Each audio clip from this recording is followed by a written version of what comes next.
Welcome to Programming with Python for Scientists and Engineers. I'm Karen. And I'm Josh. And today we're going to learn about working with data from external files in Python. So far in this course, we've done all our work within the interpreter itself. When we needed data, we generated it ourselves, or we installed a module that contained a dataset. For output, we have only printed a few things to the interpreter console. But for scientific and engineering applications, we will nearly always need to read data from a file and record our results to a file. Because this is a very short intro to Python, we won't be able to talk about reading files that have no particular structure. You'll need to study strings and lists carefully to learn how to do that. We will just read the files that are in comma-separated value, or CSV, format. That covers a lot of scientific data. The separator doesn't have to be a comma, but we still call it CSV. In particular, the file we are going to use has bird population data compiled by the U.S. Geological Survey's Patuxent Wildlife Research Center in Maryland. It's from the Breeding Bird Survey, which is a partnership between the USGS, Environment Canada, Canadian Wildlife Service, and Mexico's CONABIO agency. More information can be found at the Patuxent Wildlife Research Center's website. In our example, we're using data for birds sighted in the state of Virginia over the course of several years. To follow along, download the file from our repository. Now, in Spyder, create a new file and save it as bbs.py in your Python_programs folder. Using the editor pane, type in the following code.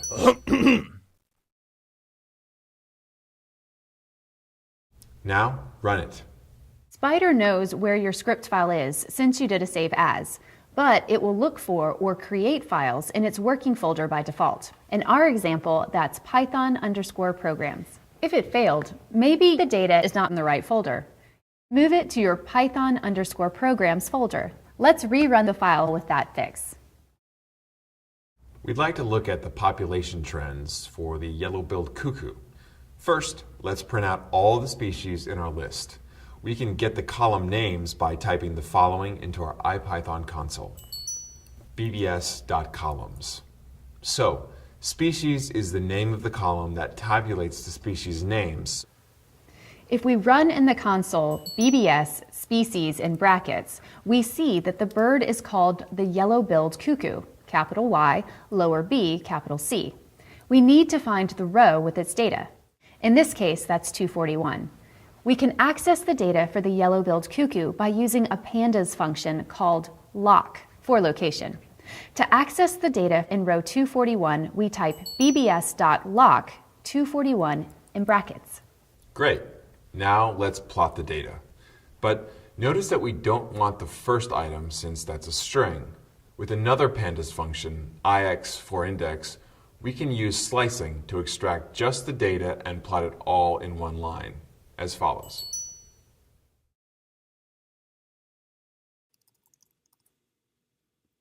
Let's play with pandas some more.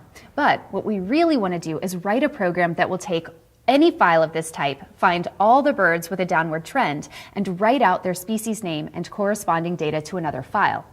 We'll use a little SciPy for that.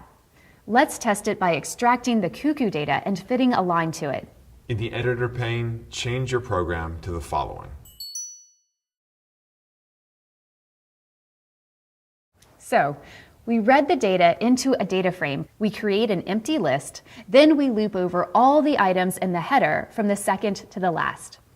Pandas reads these as strings, so we have to convert each one to a number, and we append them to our list as we go. When we're done, we convert the list to a NumPy array. This way, we don't make any assumptions about the years. We're going to use linregress from scipy.stats to fit a least squares line to the yearly observation.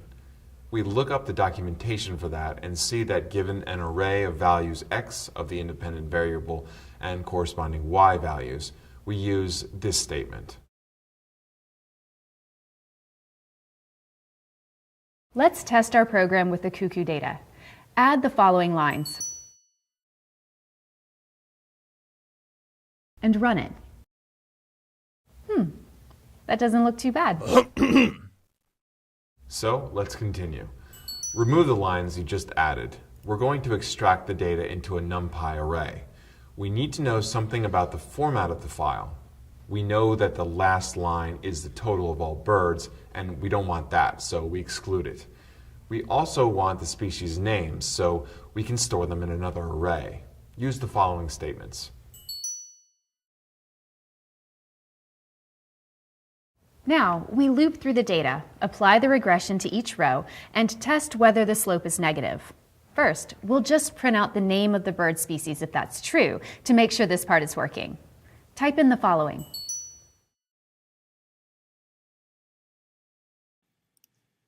This all looks reasonable. How can we save the results to a file? Writing to a file is complicated, and we're only going to do a very simple example. First, it's important to understand that a file has to be attached to your process before you can do anything with it. The program doesn't automatically know it's there. We say that we need to open the file. Also, when we open a file, we have to tell the program what the mode or intent is, like reading from or writing to the file. So, we're going to create a new file to which we will write data. First, we have to name it. Type the following.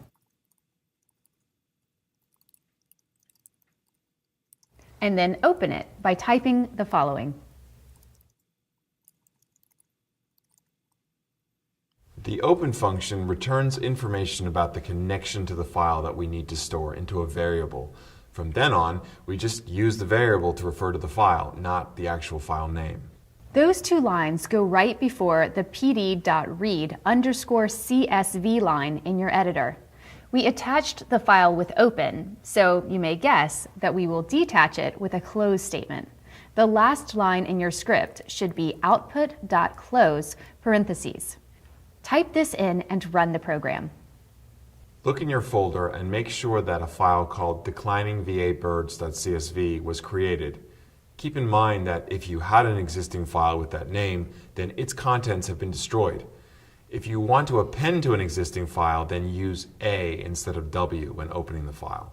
There are several ways to write to a file, but the standard way is to use the write function. Simply attach .write, stuff to write, to the file variable. For example, output.write hello world. Test this out by typing this write line just before the close statement and run the program. You should find a file called decliningvabirds.csv in your Python_programs folder. It will have hello world in it. You will need to know a couple of things about the write statement. It will only output strings, so we have to construct the string first. Remember that we concatenate with plus, and if anything is a number, we have to convert it to a string. The write command doesn't mark the end of the line unless we tell it to with \n. So our hello world string should have been output.write hello world \n in parentheses. Go ahead and delete the line that writes hello world to your output file. What do we really want to write to the file? Let's say we'll write the species name, the range of the years of observation, and the trend, that is, the slope of the line. Let's work on building a string that contains that particular information for each column in the data. You don't have to make a separate variable for the string, but let's do that just to make it clear. The species name is already a string. We can use the column names for the years, so the only thing we have to convert to a string is the slope. In your editor, replace the print bird statement with these two lines. Now run your program and check your file for the results. The Pandas and NumPy package provide many additional functions that are very useful for reading, manipulating, and writing data that we encourage you to explore on your own. That's it for this episode. Today we learned how to read data from files and how to write data to files. Make sure you've mastered these skills by completing the exercises that accompany this episode. Next time, we'll learn what to do when things go wrong. Thanks for joining us for Programming with Python for Scientists and Engineers.